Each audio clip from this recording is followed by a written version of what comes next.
Praise the Lord. To God be the glory. Isang mapagpalang araw po sa inyong lahat sa pangalan po ng ating Panginoong Jesucristo. At sa araw na ito, nagagalak po tayo at nagpapasalamat sa Panginoon sapagkat mayroon tayong muling pagkakataon upang makapaglingkod sa Diyos. Sa mga pagkakataong ito, ang mga salita po ng Diyos na aking ipaglilingkod sa inyo dito po sa aklat ng Roma 10, talatang 1 hanggang 2. Ang paksa po na aking ipaglilingkod sa inyo, may kaligtasan po ba ang mga taong tapat sa maling pananampalataya? Kaya maraming mga taong naglilingkod sa Diyos at sila ay tapat sa kanilang pananampalataya. Handa silang mamatay. Handa silang pumatay dahilan sa kanilang pananampalataya. Subalit mga kaibigan, pag mali ang pananampalataya ng isang tao, ang kanyang pananampalataya, wala siyang kaligtasan. Maliwanag ang sinasabi ng salita ng Diyos dito po sa sulat ni Apostol Pablo sa Roma 10, talatang 1 hanggang 2. Romans chapter 10 verse 1 to 2. Sabi sa sulat ni Apostol Pablo ay ganito ang ating mababasa. To God be the glory. Mga kapatid, ang nais ng aking puso at ang aking panalangin sa Diyos ay patungkol sa kanila upang sila'y mangaligtas. Sabagat sila'y pinatutuhanan ko na may pagmamalasakit sa Diyos, datapat hindi ayon sa pagkakilala. Purihin ang Panginoon. Sabi ni Apostol Pablo, pinatutuhanan niya ang kanyang mga kamag-anak, mga kalahi na mga Hudyo, dahil nakita ni Apostol Pablo na sila ay mga makadiyos, mga dibuto at panatiko sa kanilang pananampalataya na kinaaniban. Subalit, sabi ni Apostol Pablo, ang aking panalangin sa kanila na sila'y mangaligtas. Sabagat sila'y pinatutuhanan ko, sabi, mga kapatid, ang nais ng aking puso at ang aking panalangin sa Diyos ay patungkol sa kanila upang sila'y mangaligtas. Sabagat sila'y pinatutuhanan ko na may mga pagmamalasakit sa Diyos, datapat hindi ayon sa pagkakilala. Ibig sabihin, pinatutuhanan sila ni San Pablo. Pinangaralan sila ni San Pablo. Dahil nung tawagin si San Pablo bilang apostol, siya ay pangunahing nangaral sa mga Hudyo. At after ng kanyang misyon sa mga Hudyo, siya ay sinugo ng Panginoon sa bansang Hintil. At yan ay sa bansang Roma. Praise the Lord. Kaya sabi ni San Pablo, pinatutuhanan ko sila. Na nakita ni San Pablo na sila ay makadiyos, subalit mali ang kanilang pagkakilala sa Diyos, mga minamahal. Kaya kahit ang tao ay gaano man kalaki ang kanyang pananampalataya, gaano man siya kadibuto sa pananampalataya ng kanyang kinakaaniban, pag wala ito sa tama na katuruan at pagkakilala, wala itong kaligtasan, mga minamahal. At maliwanag ang sinasabi ng salita ng Diyos sa sulat ni Mateo chapter 7 verse 21. Hindi ang lahat na nagsasabi sa akin, Panginoon, Panginoon, ay papasok sa kaharian ng langit, kundi ang gumaganap ng kalooban ng aking Ama na nasa langit. Marami nagsasabi sa araw na iyon, Panginoon, Panginoon, hindi baga nagsipanghula kami sa inyong pangalan at sa pangalan mo'y nagpalayas kami ng mga demonyo at sa pangalan mo'y nagsigawa kami ng maraming gawang makapangyarihan. Kung magkagayoy ipapahayag ko sa kanila, kailan may hindi ko kayo nakikilala, manggagawa ng katampalasanan. Kaya hindi ang lahat na sumasampalataya, sumasamba, tumatawag sa Diyos ay may kaligtasan o papasok sa kaharian ng Diyos. Ang sasabihin ng Panginoon sa kanila, hindi ko kayo nakikilala. Ang paglilingkod at pananampalataya na lihis sa daan ni Kristo, ang tawag dyan ng ating Panginoon, mga katampalasanan yan. Sa sulat ni San Pablo sa Galatia chapter 5 verse 19, sabi ni Pablo, mga hidwang pananampalataya. Praise the Lord. To God be the glory. Hindi sila makakarating sa pagkaalam ng katotohanan. Sa ikalawang Timoteo chapter 3 verse 7, na laging nagsisipag-aral kailanmay, hindi nakakarating sa pagkaalam ng katotohanan. Kahit anong gawin ng taong pag-aaral, pagsisiyasat, pagka ang kanyang nilalakaran ay lihis, hindi niya masusumpungan ang daan ng katotohanan.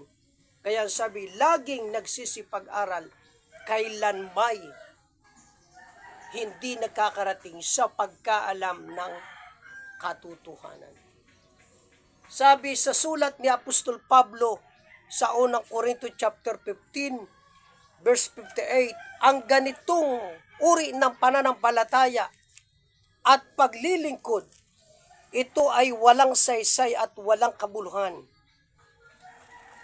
sa pananaw ng Diyos. Sa 1 Corinthians chapter 15 verse 58,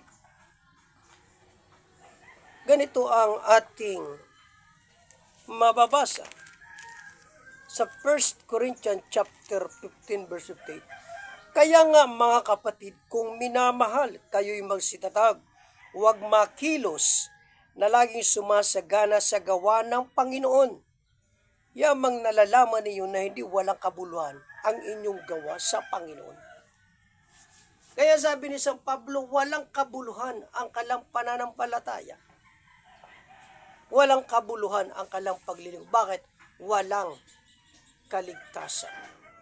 Kaya sa mga pagkakataong ito, ano ang pananampalataya na may tiyak na kaligtasan? Siyempre, ang pananampalataya na ipinapangaral ng mga apostol, purihin ang Panginoon. Dito sa aklat ng Marcos, maliwanag ang sinasabi ng Panginoon. Sa aklat ng Marcos chapter 16 verse 15, at sinabi niya sa kanila, magsiyaon kayo sa buong sanlibutan at inyong ipangaral ang ebanghelyo sa lahat ng kinapal. Ang sumasampalataya at mabautismuhan ay maliligtas, datapwat ang hindi sumasampalataya ay parurusahan. Kaya mga kaibigan at mga kapatid,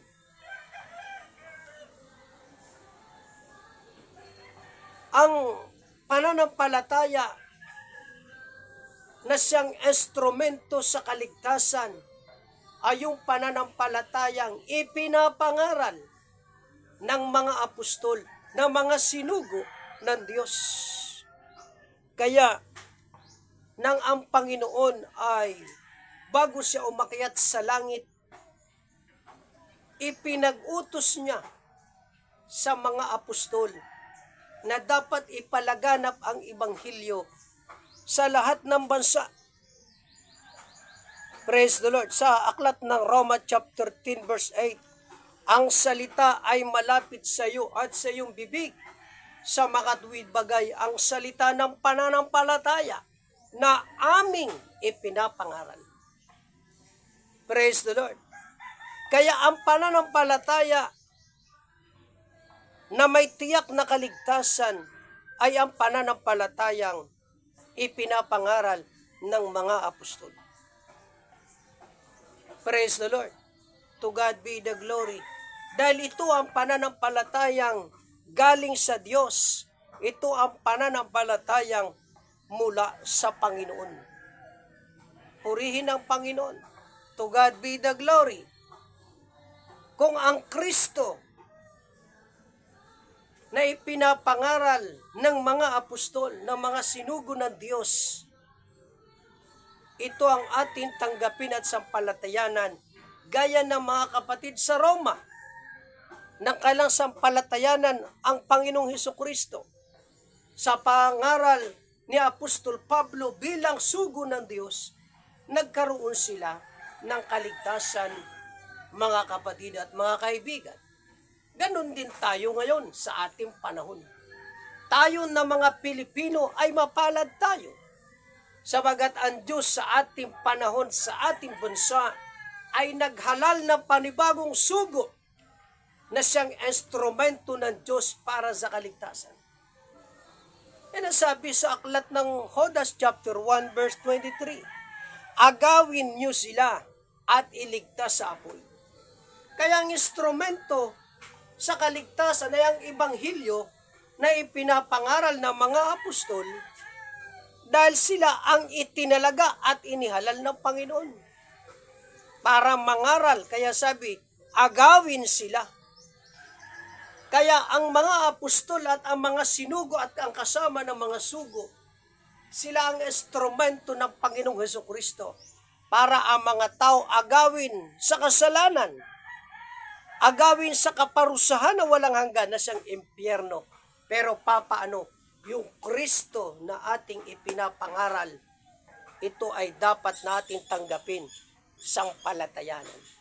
Ang gospel na ipinapangaral ng mga sugo ng Diyos, ito ang dapat na ating bigyan ng panahon para pakinggan, unawain at sampalatayanan.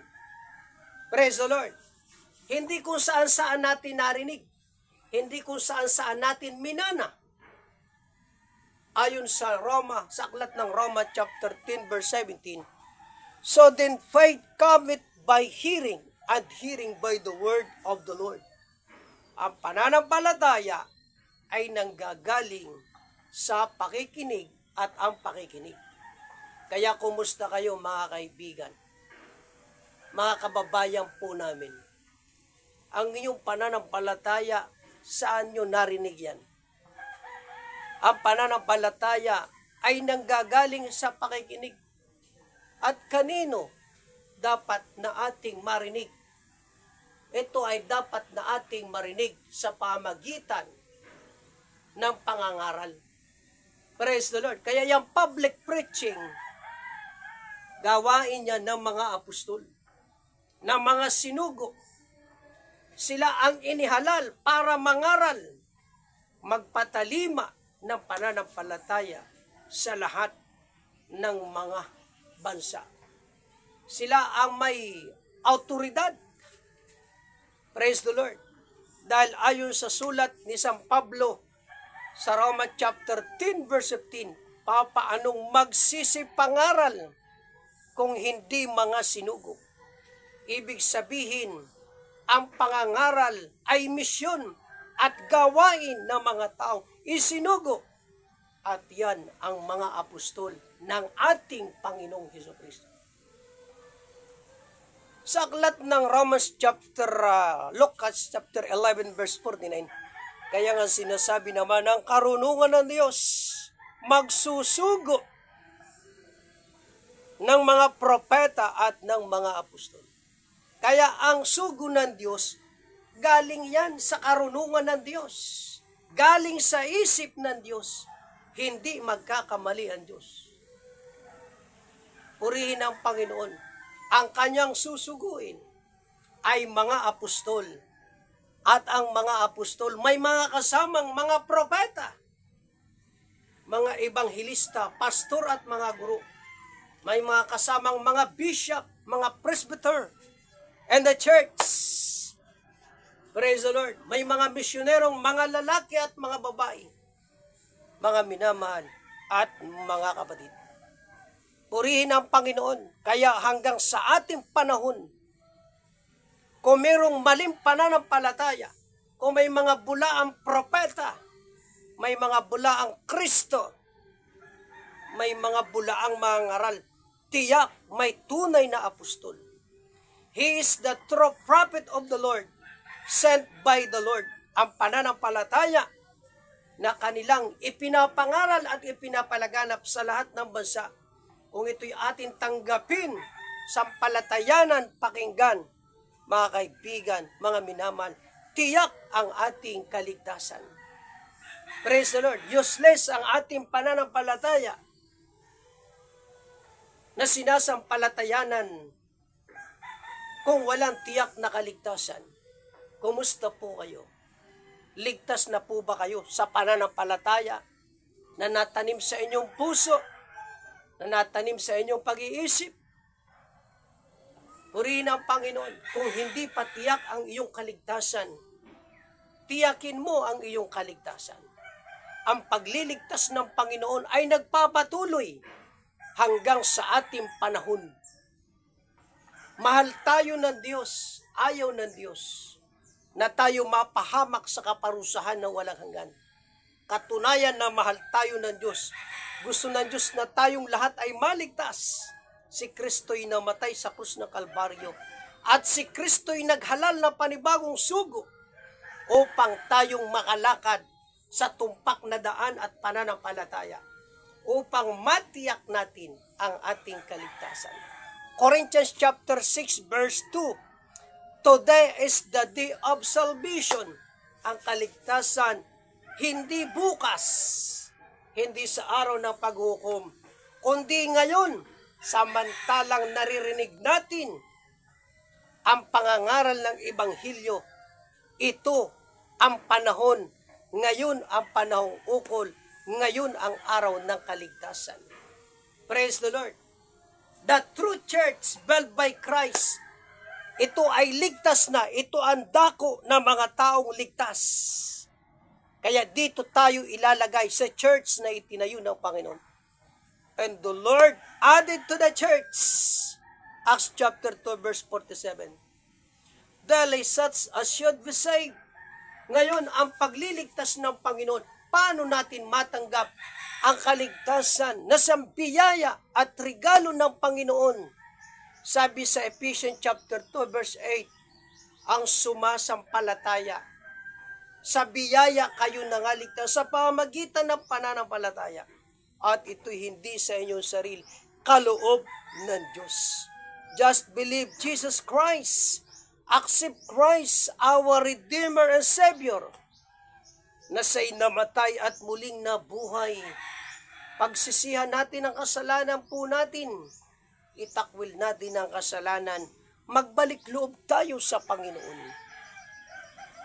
Purihin ang Panginoon. Ipahayag natin ang ating mga bibig, ng ating mga labi, lahat ng ating kasalanan. At pagpasyahan natin na maglingkod sa Diyos, magpasakop sa Diyos sa pamagitan ng tipan ng bautismo. Ibihis natin ang Kristo bilang Panginoon at tagapagligtas.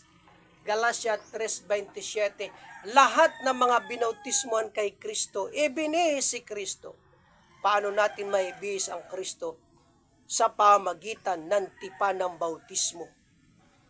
If you accept Christ, if you receive the covenant of the Lord, Marcos chapter 16 verse 16, ang sumasampalataya at mabautismuhan, maliligtas. Datapat ang hindi sumasampalataya ay parurusahan. Kaya ang sumasampalataya Ang mga nagsisisi sa kasalanan, dapat magpasya na makipagtipan kay Kristo. The covenant of Christ, yan ang bautismo. Paghuhugas po ng kasalanan yan. Hindi pag-aanib sa panibagong religion. Gaya namang unang mga alagad na kalang tanggapin ang preaching ni Apostol Pedro. Lahat sila nagsisi, lahat sila nagpasya na magpabautismo. Kaya nung sila mabautismuhan, tinanggap nila ang kaligtasan sa araw na yaon. Kaya ang kaligtasan ngayon, hindi bukas, hindi sa araw ng paghuhukom. Ngayon mga minamahal, kaya ang mga ligtas ilalagay ng Diyos sa iglesia. Diyan tuturuan, dudoktrinahan, pagtitibayin. Dahil ang iglesia ligtas na, dako ng mga ligtas. Then, for the second coming of the Lord Jesus Christ, ang iglesia ay ililigtas pa sa Great Tribulation.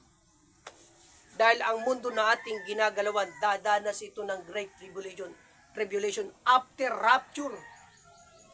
The second coming of Christ, Christ is coming. He will change our body. Ang ating katawan na may kasiraan, bibihisan ng katawang walang kasiraan, pang walang hanggan, upang tayo manahan sa eternity na kasama ng Panginoon. Kaya sa mensaheng ito, mga minamahal, kumusta po kayo? Tanggapin nyo ang Panginoon, sampalatayanan nyo ang Panginoon. Sa preaching na ito, tiyak ang ating pananampalataya, tiyak ang ating kaligtasan. Tiyak lahat ng pangako ng Diyos ay para sa atin. Kaya gaya ng ating paksa, may kaligtasan po ba? Ang mga taong tapat sa maling pananampalataya, wala po. At ipinakita ko sa inyo ang pananampalatayang tiyak. Praise the Lord, ang ating kaligtasan. At sa mensaheng ito, naway pinagpala po kayo ng Panginoon. Purihin ang Panginoon. To God be the glory.